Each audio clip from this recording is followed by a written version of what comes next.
경고합니다. 넷플릭스 오리지널 시리즈 레이디 투어를 안 보신 분들은 잠시 후부터 영상 내내 이 작품에 스포일러가 가득하니까요. 과감히 말씀드려요. 돌아가세요. 이 영상은 오로지 레이디 투어를 재밌게 보고 오신 분들만을 위한 영상입니다. 참고하시길 바라며 바로 시작합니다. 반갑습니다. 이승국입니다. 본격적으로 이제 타임라인 정리를 해보기 전에 감상을 먼저 얘기하자면 이야기 자체로는 엄청 신박하다는 생각을 하지는 못하면서 봤어요. 물론 좋아하는 구간들이 있었고 몰입하게 되는 순간들도 있었으나 전체적으로 봤을 때 새로운 느낌보다는 신혜선 배우의 연기 차력쇼 이거를 보는 재미로 정말 너무 재밌게 봤던, 그리고 거기에 또 이준혁 배우도 또 너무 멋있게 또 나오잖아요. 표정 변화 하나 없이 딱 자기 일 열심히 하는데 그냥 그게 그렇게 멋있더라고. 물론 다른 배우분들도 멋진 모습 보여주셨지만 사라킴으로 알려진 여인과 박무경 이 둘을 보는 재미가 있었다. 그리고 그냥 개인적 취향이지만 가끔 중간에 등장하는 개그 코드들은 조금 저는 크게 와닿지 않는 순간들이 많았다 정도만 일단 밝힌 다음에, 오늘 중요한 건 이게 아니에요. 레이디 투어 보신 분들은 뭐 다 아시겠지만 이 시간을 좀 왔다 갔다 하면서 누가 이 여인의 어느 시기를 증언하냐에 따라서 이야기가 재조립이 계속 되잖아요. 물론 다 보신 분들은 어떤 일이 있었고 그때마다 이 여인이 어떻게 사건을 헤쳐나가 왔는지 다 아시겠지만, 그래도 다 보고 나서 이 모든 여정을 시간 순서대로 철저히 사라킴이라고 제일 많이 불리는 이 사람 입장에서 쭉 따라가면 어떻게 정리가 될까? 원래는 이렇게 기획을 하고 영상 원고를 쓰고 있었어요. 근데 쓰다 보니까 생각보다 사라킴이 진짜 열심히 살았더라고요. 그래서 지금부터는 기본적으로 시간 순서대로 캐릭터의 서사를 따라가면서 정리하고 재조립해가면서 이 사람이 도대체 얼마나 짧은 시간에 이 모든 일을 해냈는지 살펴보도록 하겠습니다. 진짜 시작! 이 여인, 출생지, 이름, 생년월일 아무것도 알 수 없는 이 사람. 우리가 제일 먼저 이 사람을 만나게 되는 거는 2018년입니다. 목가희라는 이름을 쓰고 있었어요. 목가희 생일이 92년 2월 20일인데 처음 등장할 때 27살이라고 말하는 거 보니까 2018년이 맞아요. 아직 만 나이도 쓰이기 전이니까. 그 전엔 어떻게 살았냐? 알려지지 않았지만 나중에 만나게 되는 김미정과의 대화를 좀 이렇게 재구성해보면 어린 나이에 어떤 이유에서건 가출을 했거나 집안을 떠날 수밖에 없는 사정이 있었을 거고요. 그 이후로 도피를 하든 생존을 하든 하면서 살다가 민증 만들 타이밍을 놓쳤겠죠. 그러는 바람에 통장도 만들 수 없었을 거고, 그러니까 현금 유지의 생활을 하고 또 신분증이 없으니까 굉장히 오랜 기간 핸드폰 없이 살면서 병원에도 가지 못하면서 아플 때 웬만하면 아스피린으로 때우면서 하루하루 살아왔겠구나 정도를 예상할 수 있을 뿐이죠. 그렇게 생활을 해오던 한 여인이 목가희라는 이름으로 2018년 3월 백화점 명품 매장, 프라다 매장이죠. 여기에 입사를 하게 됩니다. 단기 알바로 온 그런 느낌이 아니에요. 패션을 굉장히 좋아하고 관심이 있고 나중에 밝혀지지만 재능도 있었고요. 무엇보다 여기에 나는 뼈를 묻겠다라는 마음으로 온 사람이었어요. 그리고 바로 또 일을 시작하는데 여기서 일하는 과정에서 꿈까지 얻게 되죠. 레이디 디올이 가방 이름이라면서요. 반짝이 가방 이름. 나는 얘가 디올 좋아해서 레이디 디올이라고 그냥 부르는 줄 알았어요. 이번에 검색하다 알았어요. 레이디 디올 DP되어 있는 걸 보면서 이 백에 어울리는 사람이 되고 싶다. 그러려면 부자가 돼야 되는구나. 부자는 어떻게 만들어지는 걸까? 이런 생각을 하게 되죠. 그리고 꿈을 꾸게 되죠. 이 백에 어울리는 사람이 되겠다. 이게 어쩌면은 목가희 인생에 성인이 되고 나서 제일 처음 가졌던, 하루하루 살아남기 바빴던 목가희 인생의 첫 순수한 꿈이었을지도 몰라요. 그러다가 제일 처음 목가희에게 운명의 날이 찾아오죠. 2018년 10월 14일 저주스러운 마감조 사건이 있을 때입니다. 잠깐 티타임 때문에 자리를 비웠을 때 직원용 화장실이 멀리 있기 때문에 멀리 간 사이 DP된 상품들을 훔쳐가는 사람이 등장하죠. 그리고 이걸 목가희 씨가 다 뒤집었습니다. 근데 중요한 거 하나, 이때만 해도 목가희는 규칙을 잘 지켰어요. 자기가 어렵게 살아왔을 망정 고객 화장실 쓰지 말라니까 진짜 안 썼거든요.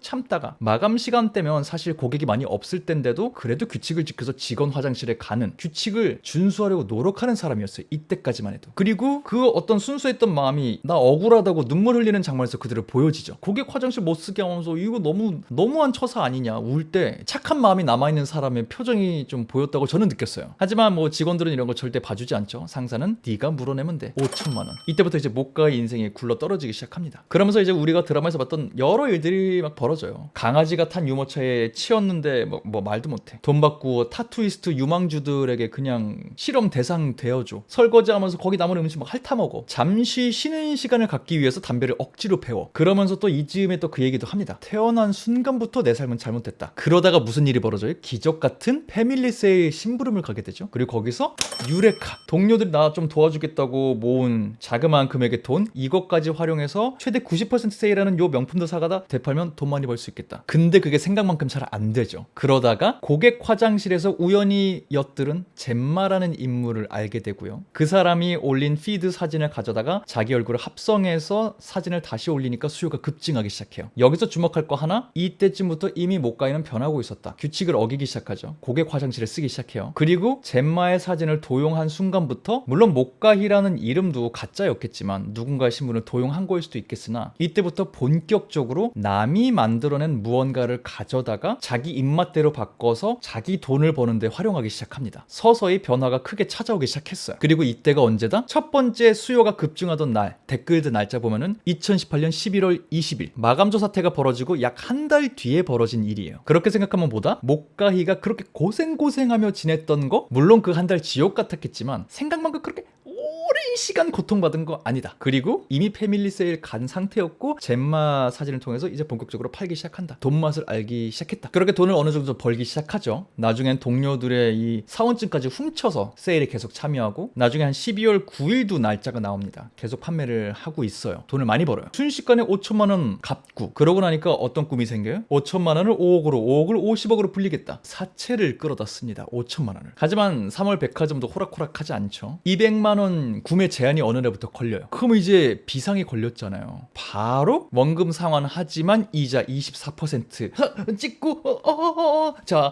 드렸고 받았습니다. 500만 원이 5천만 원이 되고 그게 5억이 되는 그 기적. 그래서 막 기회를 쓰고 도망가고, 막 매장에도 이 사람들 막 사채업자들 찾아오고, 그거 도망치다가 자기가 잘 아는데 어디요? 쓰레기장으로 도망쳤다가 진짜 쓰레기통으로 빠지는 그 굴욕을 당하기도 하고, 이게 상황이 벌어지기 전까지만 해도 레이디 디올 사러 갔었단 말이에요. 그리고 자기가 꿈꾸던 그 말, 저 이 백이랑 어울리나요? 찰떡이세요. 너무 잘 어울리세요. 이것까지 꿈꿨었는데 지금 순식간에 나락으로 빠졌어요. 길을 쓰고 도망가려고 할 때마다 더 나락으로 빠져. 그리고 막 그런 데서 해요. 세상에 빛이 있으면 어둠이 있는데 왜 하필 내가 어둠입니까? 마음이 정말 어두워지죠. 그러다가 어느 날 창고 정리하다가 커터칼 하다가 제품 파손,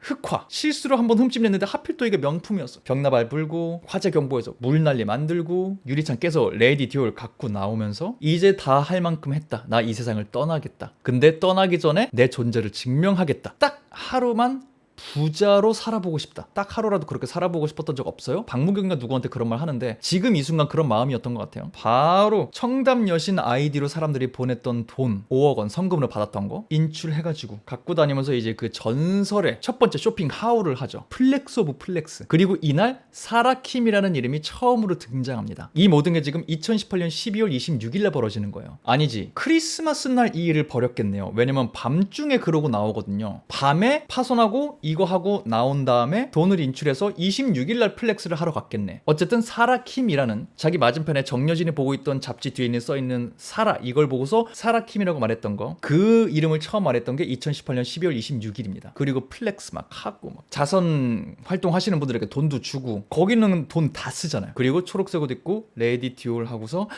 다시 태어나고 싶다. 저수지로 풍덩. 근데 거기서 불현듯 자기 꿈이 다시 생각나고, 이럴 수 없어, 내가 만들 거야. 그래서 부트로 올라와서 자기가 올렸던 사과문을 수정합니다. 똑같은 날이었죠. 2018년 12월 26일 부두아의 백을 샀다라는 글로 수정을 합니다. 이 모든 게 하루 만에 벌어진 일이에요. 그리고 마음을 먹고 이동을 했겠죠. 그리고 이때부터 목표를 확실하게 했던 것 같아요. 부자가 되고 싶다 뭐 이런 거였다가, 부두아라는 나의 뭔가를 만들겠다. 내가 명품을 만들어버리고 말겠다. 그리고 뭐 계산을 했겠죠. 그러기 위해서는 5억 정도의 사업 자금이 필요하다. 그리고 이 사업 자금을 모으기 위해서 모카이는 예명 두아라는 인물이 되어서 화류계로 진출을 합니다. 그게 2019년이에요. 박무경이 나중에 공개 수배할 때 기자분들 앞에 한 PPT 보면은 2019년에 이름을 그렇게 바꾸고 신분 세탁해서 살고 있다 써 있어요. 그리고 바로 이 시기에 2019년 화류계에서 일하고 있을 때 자기가 예전에 따라했던 젬마를 업계 동료로 만나게 되죠. 그리고 그 사람으로부터 굉장히 중요한 정보를 하나 얻게 됩니다. 호구 한 명을 잘 잡으면 신분 세탁을 할 수 있다. 그래서 아마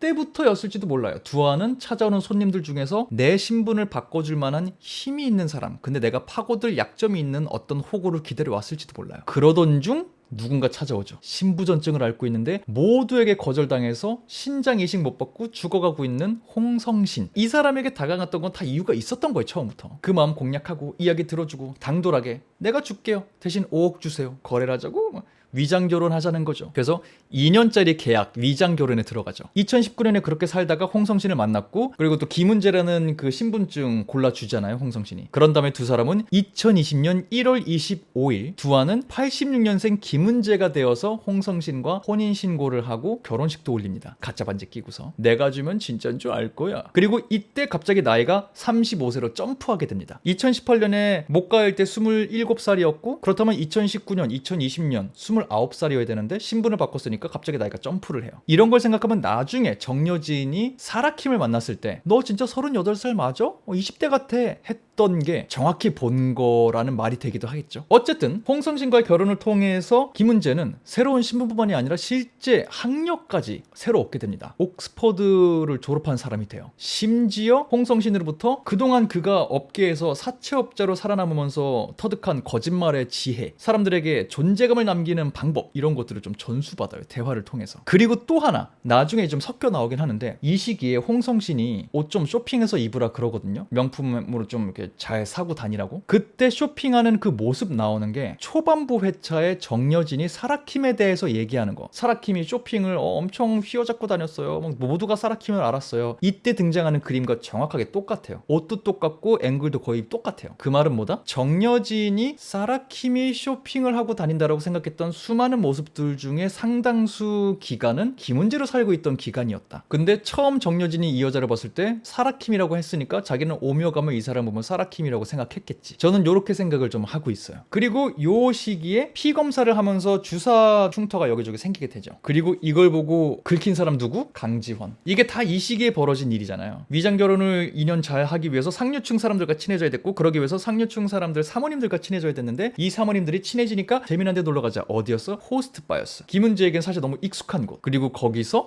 야망 넘치는 강지환을 보게 되죠. 강지환은 자기가 김은재에게 작업치고 있다고 생각했는데 사실은 김은재가 한 수 위에서 그 마음을 갖고 놀았죠, 아예. 그리고 자기 남편 홍성신을 찔러달라 그러죠. 근데 어떻게 된다? 자기가 그 칼을 맞는다. 왜? 다 계획이었으니까. 강준은 도망치고, 그 과정을 통해 홍성신의 마음을 얻고 유언장을 변경하게 만들고 상속인이 자기가 되고, 그리고 대망의 신장 이식날 밀항을 시도하죠. 왜? 자기가 돈 빌린 사채업자 보스가 이 사람이었으니까. 처음부터 알았는지 사귀다가 알게 됐는지 그건 모르겠어요. 근데 어쨌든 그 사람이었으니까 대사로 나오잖아요. 희망을 보여줬다가 끝까지 주지 않는 게 진짜 큰 복수다. 그대로 실행하죠. 하지만 홍성신의 부하가 김은재를 알아보고요. 목가이 시절이었던 얼굴을 잊지 않고 있었고요. 잡혀오죠. 근데 잠깐 여기서 하나 좀 이상한 게 있어요. 타임라인이 조금 얽히는데, 부하가 홍성신한테 2년쯤 전에 우리한테서 돈을 빌려간 여자입니다, 이렇게 말을 해요. 근데 나중에 그 병원 차트에 나오는데 이식 수술이 2022년 1월 8일에 벌어지거든요. 2020년 초에 결혼해서 2년 가까이 시간이 지난 거예요. 그리고 이식 수술이 2022년 1월 8일 됐다고 하고, 수술이 이때고 도망치려고 한 건 그 전이라 치더라도 그건 2021년 가을 겨울 정도여야 되거든요. 연말 정도. 근데 돈 빌려간 건 2018년 가을 정도였단 말이죠. 그러면 대충 생각해도 3년 전이에요. 왜 이걸 굳이 2년 전이라고 대사를 치게 만들었을까? 헷갈려서 2년 전이라고 말을 했다면 굳이 대사를 그렇게 헷갈려서 그랬다라는 말 없이 그렇게 해야 했을까? 왜 작가님은 2년이라고 썼을까 이거를? 라는 생각을 하긴 했어요. 아무튼 넘어가고요. 그렇게 잡힌 김은재를 홍성신이 봐주죠. 나는 잃은 것이 하나도 없으니까. 그때 김은재가 홍성신의 어떤 마음을 느끼고요. 홍성신은 인생에 딱 2번 사채업자 얘기를 포기한 거죠. 친구 도와줄 때, 그리고 김은재를 살려줄 때. 그리고 김은재가 이때 감정이 복받쳐서 우는데, 아마 어쩌면 삶에 자기에게 그런 사랑 혹은 용서를 해준 사람이 처음이었을 가능성이 높죠. 그때 정말 거짓이 아닌 진짜 같은 눈물을 막 흘리는 표정이 나옵니다. 그리고 2022년 1월 8일 홍성신에게 이식수술을 해주죠. 위장 결혼하고서 거의 딱 정말 2년 정도 지난 후의 얘기예요. 그리고 회복하자마자 그의 마당에 있는 5억 원 가치의 소나무를 베서 그 돈과 함께 사라집니다. 홍성신 웃고 이게 그러니까 지금 2018년 마감조 사건이 벌어지고 나서 3년 3개월 만에 벌어진 일이 고요. 두아로 살기 시작한 2019년부터라고 하면은 정말 그냥 한 3년 정도 만에 벌어진 일이에요. 5억을 벌어냈어, 기어이. 유흥업소에서 일하면서 번 돈이 있으니까 조금 더 돈이 있었겠죠. 5억보다 조금 더 있겠죠. 본격적으로 새로운 활동을 하기 시작합니다. 자기가 언젠가 임시 방편으로 내뱉었던 그 이름 사라킴으로 활동을 하죠. 그게 2022년부터 본격적으로 사용되는 이름이에요. 이 시기에 정말 여러 일을 하고 정말 바쁘게 살기 시작하는데 하나 기록에 남아있는 거는 2022년 4월 30일. 이거는 그 박무경 오른팔? 그 친구가 인터넷 검색할 때 나오는 건데 2022년 4월 30일자로 인터넷 한 명품 갤러리 게시판에 글이 올라와 있습니다. 부두아라는 브랜드 혹시 아시나요? 뭐 이런 질문이에요. 100년 동안 유럽 왕실에게 납품하던 하이엔드 명품 브랜드 상위 0.1%만 살 수 있는 그 브랜드 다 가짜죠. 만든 거죠. 이 즈음부터 이런 바이럴 마케팅을 시도하고 있었던 것 같아요. 그리고 이 마케팅을 했다는 건 뭐다? 요 즈음에 이미 신월동에 찾아가서 김미정이 일하고 있는 그 업체와 손을 잡고 김미정을 활용해서 뭔가 뚝딱뚝딱 하고 있었을 것이다. 그리고 실제로 이 즈음 사라킴이 실제로 있는 제품들을 재가공하고 재편집하면은 얼마나 예쁜 물건으로 디자인 해낼 수 있는지 우리는 그 실력을 보게 되죠. 그러니까 이 사람은 실력은 있었던 사람이에요. 그리고 요 바이럴 마케팅 하던 2022년에 이미 본인을 부두아 아시아 지사장이라고 만들어 놨을 거예요. 그리고 요게 지금 정확하지가 않은데 2022년 혹은 2023년 초 언젠가일 거예요. 제 뇌피셜로는 부두아라는 이름을 전혀 모르는 거 보니까 2022년 언젠가로 추측이 돼요. 감히 자기가 어느 정도 얻은 인지도를 가지고 3월 백화점 입점을 바로 시도합니다. 김홍미 MD 본부장 만나는 그 자리, 전설의 박순복 국밥 사건 그거죠. 근데 그때 김홍미 본부장이 부두아 이름을 아예 몰라요. 무시하고 싶다고 하더라도 부두아가 그렇게 어느 정도 인지도를 확보한 뒤였다면은 이름은 알아야 될 텐데 아예 몰라요. 그렇기 때문에 아직은 큰 인지도를 얻기 전이 2022년 언젠가가 아니었을까 생각을 하는 거죠. 근데 망신당하고 나오죠. 근데 이때 사라킴이 정말 운 좋게 뭘 해요? 망신당하는지도 모르고 가만히 거기서 기다리면서 우리 최채우 회장님, 3월 백화점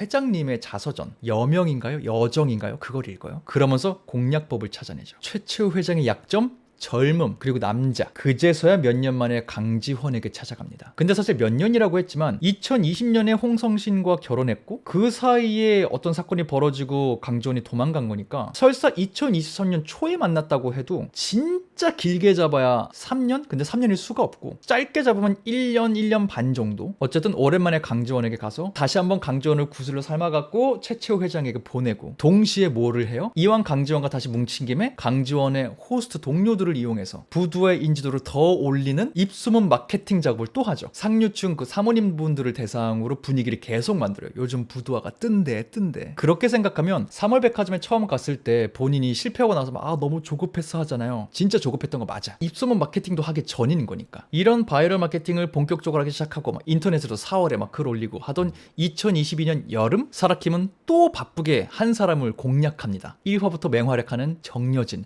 녹스 대표님. 정여진이 최채호 회장에게 망신당하는 걸 우연히 목격하게 된 사라킴이 와인 이렇게 하고 막 닦으면서 보라색 가방이랑 자기 가방 짭퉁이었지만 바꿔주고 국내 브랜드인 녹수 자기도 잘 쓰고 있다고 이렇게 치켜 세워주면서 그녀의 마음을 또 사죠. 그리고 둘이 술 마시러 가는데 소주에 생크림 케이크 먹으면서 얘기를 하는데 그때 정여진이 그런 말을 해요. 눈 보고 싶다고. 근데 한여름에 눈이 어떻게 내리냐 뭐 그런 얘기를 해요. 나중에 그 유명한 부두아 매장이 2023년 여름 전에 오픈해요. 그러니까 이 대화는 2022년 여름에 이미 발생해야 맞다. 그러니까 2022년 홍성신을 떠나자마자 정말 바쁘게 사는 거예요. 인터넷에 바이럴 글 올려, 김미정네 매장 찾아가서 제품 샘플 만들어, 잡지 카탈로그 만들어갖고 3월 백화점 입점 시도해, 강지원한테 찾아가, 입소문 마케팅 막 돌려. 많이 바빴어요. 그리고 나서 정여진과 계속 좀 가까워지기 시작하죠. 근데 중간에 또 하나 중요한 거 있어. 정여진이 사라킴과 더 친해지고 비즈니스적으로도 친해지고 싶어 하는데 뭔가 좀 거리를 두잖아요, 사라가. 그래서 인스타그램을 자꾸 이렇게 보는데 거기에 최채호 회장과 밥 먹고 다니던데 막 이렇게 질투를 유발할 만한 사진이 나와요. 근데 흐름상 아직 최채호 회장과 밥을 먹을 때가 아니거든요. 매장을 오픈하기 전이기 때문에 최채호 회장과는 그 매장에서 만나잖아요. 그렇다면 그 사진은 사라킴이 옆 테이블에 앉은 최채호 회장이 나오게 사진을 교묘하게 찍은 걸까? 정여진 보라고? 아니면 최채호 회장과 밥 먹던 강지환이 찍어서 그녀에게 보내준 걸까? 요거는 약간 미스테리기는 해요. 어쨌든 정여진 질투심 유발 작전 성공하고요. 정여진이 대뜸 150억 원 투자를 하게 되죠. 물론 나중에 알고 봤더니 회사 돈은 횡령한 거였지만 그 날짜가 2023년 3월 20일입니다. 그 서류에 써 있어요. 2022년 여름에 정여진과 연을 맺은 다음에 친해지고 그 집에 들어가 살고 이렇게 막 가스라이팅 해갖고 150억을 투자하게 만들 때까지 1년이 안 걸린 거예요. 3월 20일에 그 돈을 받고 그 돈을 대폭 투자해서 아시아 최초의 부두아 플래그십 스토어를 런칭하게 되죠. 그게 2023년 5월 13일입니다. 기사들의 날짜가 써 있어요. 그리고 또 요 매장 오픈을 위해서 우효은 씨를 매장에 스카우트 해오기도 하죠. 그리고 오픈과 동시에 일부러 조공을 바치지 않는 방식을 통해서 최초 회장의 매장에 오게 만들고 구토 유발하는 약 먹게 해서 토하고 막 하고, 심지어 회장님이 화장실 간 사이 우효은이 뒷담화하니까 여기에 핸드폰이 녹음되고 있는 걸 알고서 일부러 또 회장님 듣기 좋은 말 해갖고 회장님의 마음까지 사는데 성공을 합니다. 그리고 나서 한 달도 안 된 2023년 6월 3일 정여진은 배당금 15억 원을 받아요. 물론 그 다음 몇 달 동안 못 받아요. 그리고 2023년 하반기 부두하는 승승장구합니다. 이미 그 배우 영화의 그 막 후원도 이미 했었고 너무 유명해지기 시작하죠. 심지어 타이밍 잘 맞춰가지고 자기 눈엣 가시였던 3월백화점 본부장도 잘라내잖아요. 물론 그 전에 우효은을 해고하는 사건도 있었어요. 그리고 돌이켜보면 우효은을 해고한 건 일 태도, 막 간식 집어먹고 뭐 이런 것 때문만은 아니었어요. 그런 거인 줄 우효은은 알고 있지만 우리는 알고 있죠. 우효은의 친구 윤가희 배우가 연기한 그 친구가 2018년 패밀리 세일 때 당시 목가희였던 사라킴과 마주친 적이 있기 때문에, 심지어 그 사람의 핸드폰에 자기가 찍힌 적이 있기 때문에 그걸 기억해내고서 우효은과 그 친구 둘 다 직장 생활을 잃게 만든 거죠. 그리고 혹시 모르니 우효은은 아예 업계에서 매장시켰죠. 고객 정보를 유출했다 뭐 이런 프레임을 씌워서. 그리고 이 사건을 마음 아파하는 사장님 코스프레를 하면서 다시 한번 최채호 회장에게 더 가까워집니다. 그리고 본격적으로 3월 백화점 입점을 시작하죠. 그리고 그 매장이 세워진 데가 정확하게 어디였습니까? 자기가 일하던 프라다 매장이 떠난 그곳이었어요. 거길 점령해버린 거야. 자기가 만든 브랜드로, 자기가 꿈꾸던 대로, 자기가 원하는 그대로. 회장님 가스라이팅 해갖고 수수료까지 낮추면서 더 미래에서 어떻게 알고 9%를 제시했더라고요. 이거는 내부자가 알려줬을 것 같은데 김홍미 본부장? 그렇게 잘랐었죠. 그래서 하반기 정말 승승장구하는 줄 알았어요. 근데 2023년 하반기 승승장구하는 만큼이나 사라킴의 계획에 균열이 생기기 시작하고 있었죠. 우효은을 자른 게 먼저 균열을 만드는데 일조했고요, 나중에. 하지만 더 그것보다 중요했던 큰 균열? 김미정에게 부티크에 가서 가봉 좀 대신 해줘요라는 심부름을 시킵니다. 그게 2023년 하반기에 벌어진 일이에요. 왜냐면 그 드레스가 나중에 런칭 파티가 벌어지는 12월에 입을 거였기 때문에 하반기일 수밖에 없어요. 김미정에게 그걸 가라고 한 게 첫 번째 실수 하나. 너무 바빠서 중복 일정을 잡은 게 더 큰 실수라면 실수겠죠? 근데 그거보다 더 큰 실수는 뭐다? 지갑을 잃어버린 걸 알고 있었는데 그걸 찾지 않고 일정을 다른 걸 소화하러 다녔다는 거. 김미정 씨 앞에서 계속 지갑 찾잖아요. 아, 지갑이 어딨더라? 안 찾고 일하러 간단 말이에요. 나중에 김미정이 자기네 공장 소파에서 그 지갑 발견 그 카드 쓰고 이러면서 이 모든 일이 벌어진 거잖아요. 사라킴 입장에서는 그렇게 열심히 준비하고 일해갖고 뭔가를 읽어내고 있었는데, 물론 나쁜 짓 해서 한 것들이지만 그 모든 거에 대단한 성과가 나오려고 할 때 방심하는 바람에 큰 균열을 본인이 만들어내고 있었다. 그리고 또 자기도 사실 신원이 정확치 않은 사람이기 때문에 카드 신고도 못해. 그렇게 짜증만 나고 있고, 김미정은 돈 쓰면서 점점 돈 맛을 알아가고. 그러던 2023년 12월 23일 밤 정여진의 사주를 받은 민병관이었나요? 해결사 사람들. 그 사람들이 사라킴을 납치하고 폭행하고 금품을 갈취하려고 했던 150억 뱉어내 했던 그날이 12월 23일이에요. CCTV에 써 있어요. 이거 했던 날. 근데 기지를 발휘해서 이 사람들 잡혀가게 만들고 자기는 탈출하죠. 그리고 김미정 집을 찾아갔어요. 이 사람은 김미정이 진짜 자기 어릴 때를 닮았다고 생각해서 그렇게 착취를 하고 있었으면서도 심적으로는 의지를 하고 있었나 봐요. 그 옷 그대로 입고 김미정을 찾아가죠. 그리고 1화에 역시 나왔지만 민병관을 고소하잖아요. 우효은의 신분증을 사용해서. 그때 입은 옷이 그 전날 김미정 집에 갔을 때 안에 입고 있던 옷과 같거든요. 그리고 그 옷은 납치당했을 때도 입고 있던 옷이거든요. 그러니까 고소하라고 한 거는 아마도 2023년 12월 24일 정도가 되지 않을까 추정돼요. 아주 틀린 날짜는 아닐 것 같은 게, 요 날 고소를 하고 나와서 계단 앞에서 울고 있다가 박무경 형사랑 처음 마주치거든요. 일주일이면 돼, 일주일만 참으면 돼 하고 할 때 박무경이 보고 손수건이 없어서 넥타이 건네주고, 경찰서 오는데 사연 없는 사람이 어디 있습니까? 인류애라고 해두죠. 내려오는데 반대예요. 에? 목발 반대라고요. 나오는 그게 12월 24일일 겁니다. 그리고 아마 제 생각에는 이때 박무경을 활용해야겠다고까지 생각했는지 모르겠지만, 저 사람이구나, 내가 만약에 뭘 한다면 저 사람을 이용해야겠다 정도 인상은 가졌을 수도 있어요. 전문적인 분야의 지식이 있기 때문에 나는 절대 속지 않을 거라고 확신하고 있는 사람, 저 사람인 것 같은데 각인이 됐었을 가능성이 굉장히 높아요. 그리고 전 사실 원고 쓰면서까지도 왜 그 앞에서 일주일만 참으면 돼 라고 혼자 그렇게 전전긍긍하고 있었을까 싶었거든요. 지금 생각해보면 그 일주일 정도 뒤가 신상품 런칭 파티였어요. 그것만 하면 돈 또 떼돈 벌 수 있으니까 그래서였지 거지 않았을까? 그럼 막 돈 상환하는 건 문제 안 되니까. 500억짜리 건이었으니까. 그런 생각을 좀 하게 되는 것 같아요. 갑자기 이해가 됐어요. 아무튼 이 모든 와중에도 돈 맛을 점점 더 알아가고 있던 김미정. 심지어 사라킴이 자기 집에 찾아왔을 때 귀걸이를 보고서 당연히 짭퉁이라고 생각하는 거 보고서 이미 마음이 좀 다치기 시작했던 김미정. 어느 날 이 모든 비밀을 알아버리죠. 자기가 잡혔는데 사라킴이 자기 신고를 안 해? 얘 뭐지 이상한 애네? 그러고 갔는데 부두와 뭐야 이렇게 삐까뻔쩍 뭐야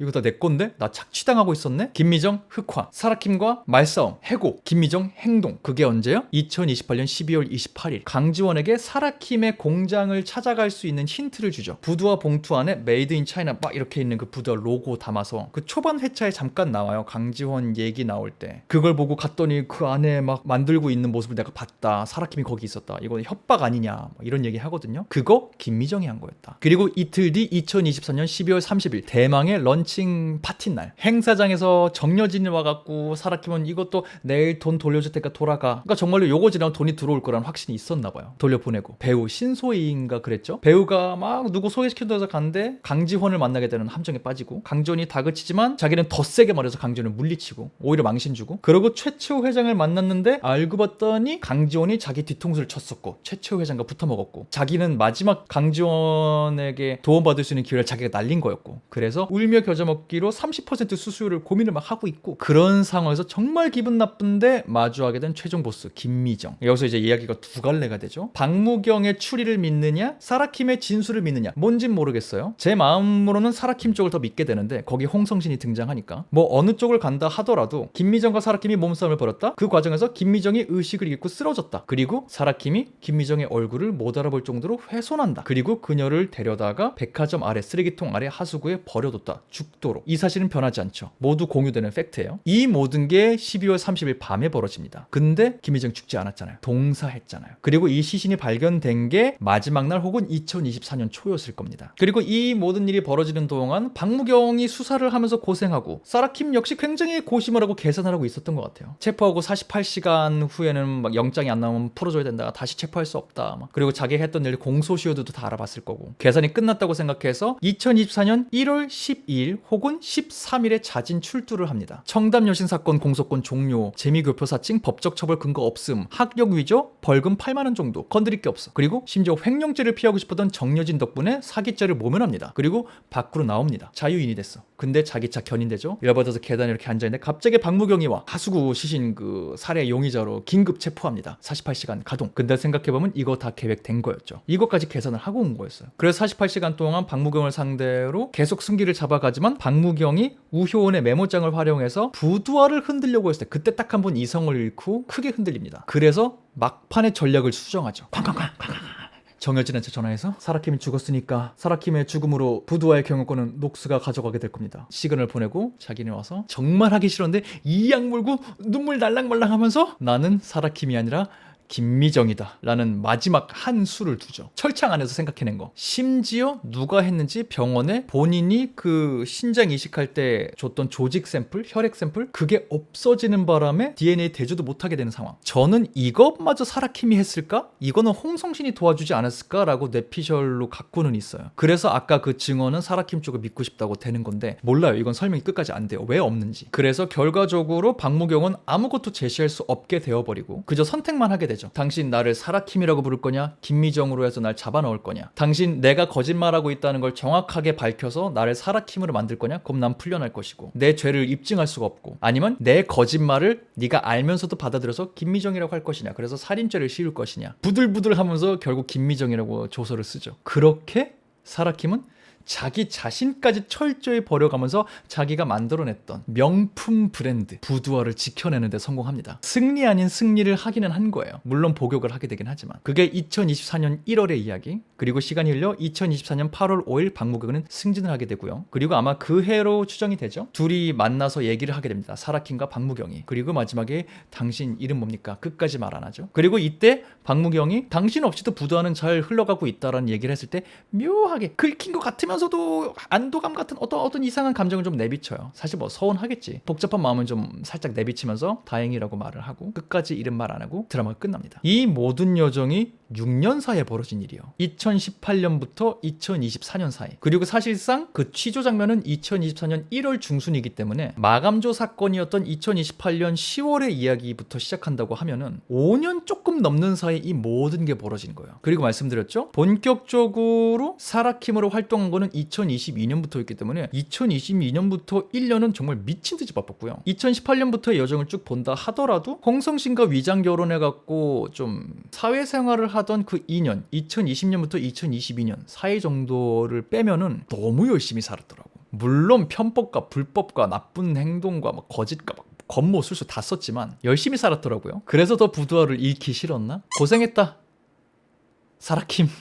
네, 그렇게 오늘은 레이디 두아의 주인공, 이름을 알 수 없는 한 여인, 그 여인의 여정을 순차적으로 따라가면서 어떤 일들이 있었는지 복기하고 그 과정에서 사라킴은 얼마나 바쁘게 열심히 5, 6년을 지나왔나 살펴보았습니다. 드라마 재밌게 보신 분들께 이런 접근이 또 다른 재미를 선사했기를 바라면서, 재밌게 보셨다면 좋아요 눌러주시고 구독하고 알람 설정하는 거 잊지 마시고요. 여러분 레이디 두아 어떻게 보셨는지, 어떤 부분 재밌게 보셨는지 댓글 남겨주시기 바라면서 저는 다음번 다른 영상으로 돌아오도록 하겠습니다. 지금까지 전 천재의 승국의 이승국이었습니다. 감사합니다. 바이바이.